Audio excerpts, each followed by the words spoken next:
যুদ্ধ বিমান যিনি চালাচ্ছিলেন, পাইলট যিনি ছিলেন তৌকির, বিবাহ করেছেন মাত্র 6 মাস আগে। বাড়িতে সুন্দরী একটা স্ত্রী, 6 মাস আগে বিয়ে করেছেন, স্ত্রীকে সময়ও দিতে পারে নাই। সকালবেলা স্ত্রীকে বলেছিলেন, আজকেই আমার ট্রেনিং এর শেষ দিন, ট্রেনিং শেষ হলে আমার ছুটি হবে, আমি তোমাকে নিয়ে ঘুরতে যাব, এই বলেছিলেন স্ত্রীকে। আর তিনি ঘুরতে পারলেন না। প্লেনে যখন দেখলেন বিকট অবস্থা, চেষ্টা করেছিলেন প্লেনটি ফাঁকা জায়গায় ফালাতে, তাও তিনি পারেন নাই। বাঁচার জন্য প্যারাশুটে উঠে ঝাঁপ দিয়েছেন, প্যারাশুট গাছের সঙ্গে লেগে তিনিও আগুনের মধ্যে পড়ে গেছে, তিনিও বিদায় নিয়ে চলে গেছেন, তিনিও বাঁচতে পারেননি। তার মানে বোঝা যায় জন্ম মৃত্যু কার কখন কোথায় হবে এটা কে জানে। আরেকটু জোরে বলেন।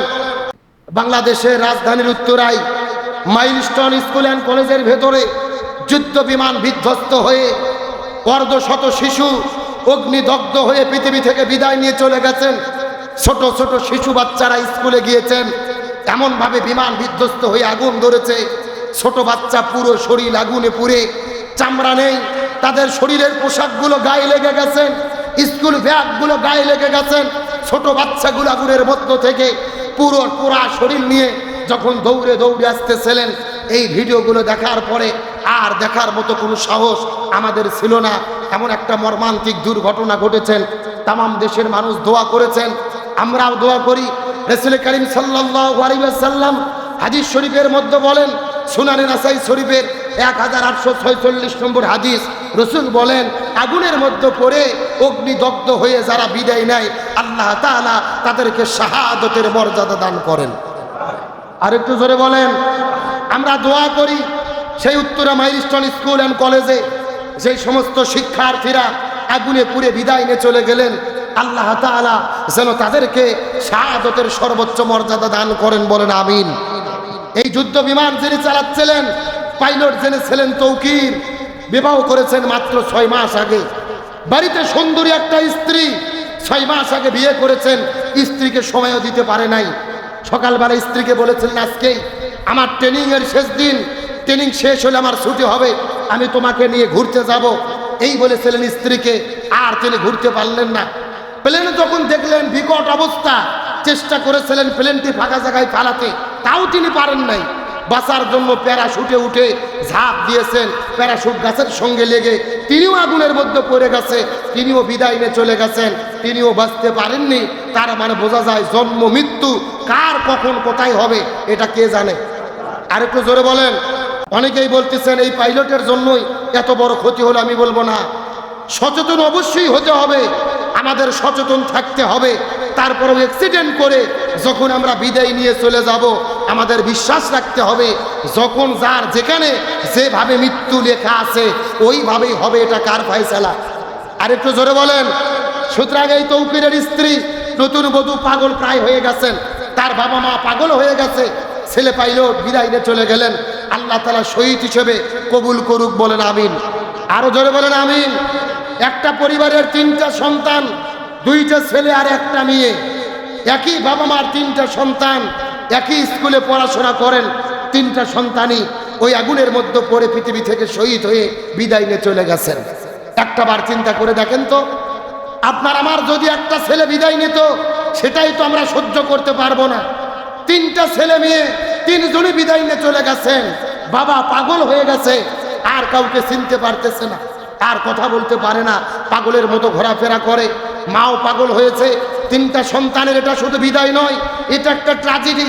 তাদের স্বপ্ন শেষ হয়ে গেল, ভবিষ্যৎ শেষ হয়ে গেল, তাদের জীবনের চিন্তা ভাবনাগুলো শেষ হয়ে গেলেন।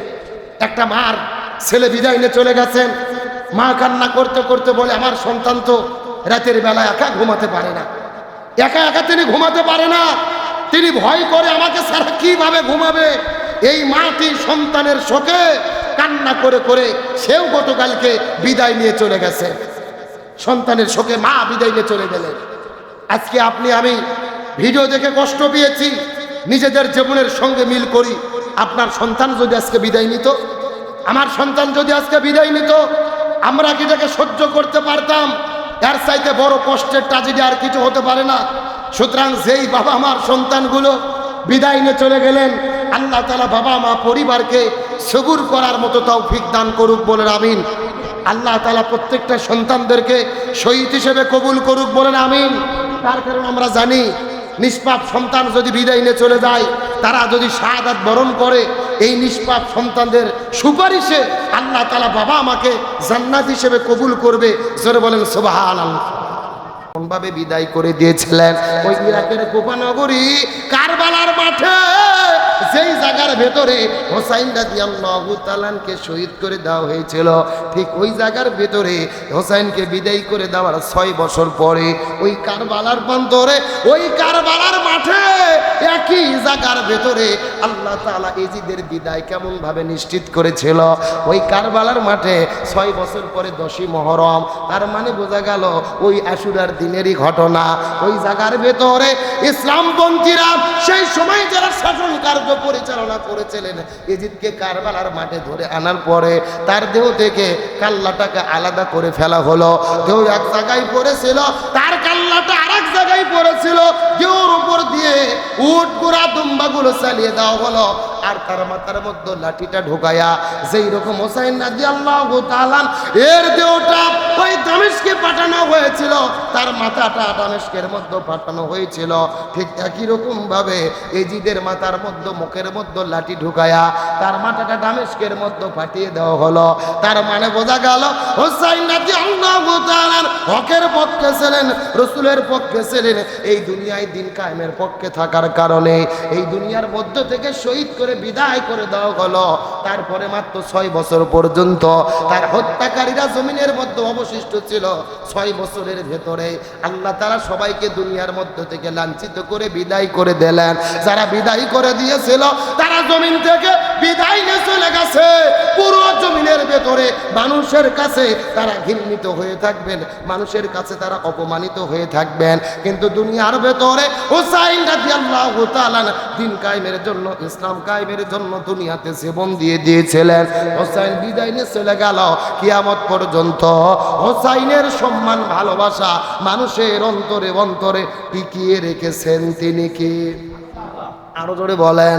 তার মানে বোঝা গেলেন এই দুনিয়াতে ক্ষমতা পাবার পরে নিরপরাধ মানুষকে জমিন থেকে বিদায় করে দিলেই তারা বিদায় হয় না, কিয়ামত পর্যন্ত তাদের ভালোবাসা মানুষের অন্তরে থাকে। আর যারাই ভালো মানুষদেরকে বিদায় করে দেয়, পরবর্তীতে তাদেরকেও দুনিয়া থেকে লাঞ্ছিত করে বিদায় করে কে? আরেকটু জোরে বলেন। গত 16 বছরে যারা নিরপরাধ মানুষদের উপরে অন্যায়, অত্যাচার, জুলুম করেছে, আজকে 16 বছরের ব্যবধানে তাদের উপরে অন্যায়, অত্যাচার, জুলুম, শাস্তি আর লাঞ্ছনা কে দিয়েছেন?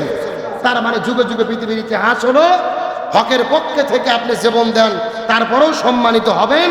আর হকের পক্ষ থেকে, বাতিলের পক্ষে থেকে যদি বেঁচেও থাকেন, লাঞ্ছিত, অপমানিত কে করবেন? আল্লাহ তাআলা। সুতরাং আসুন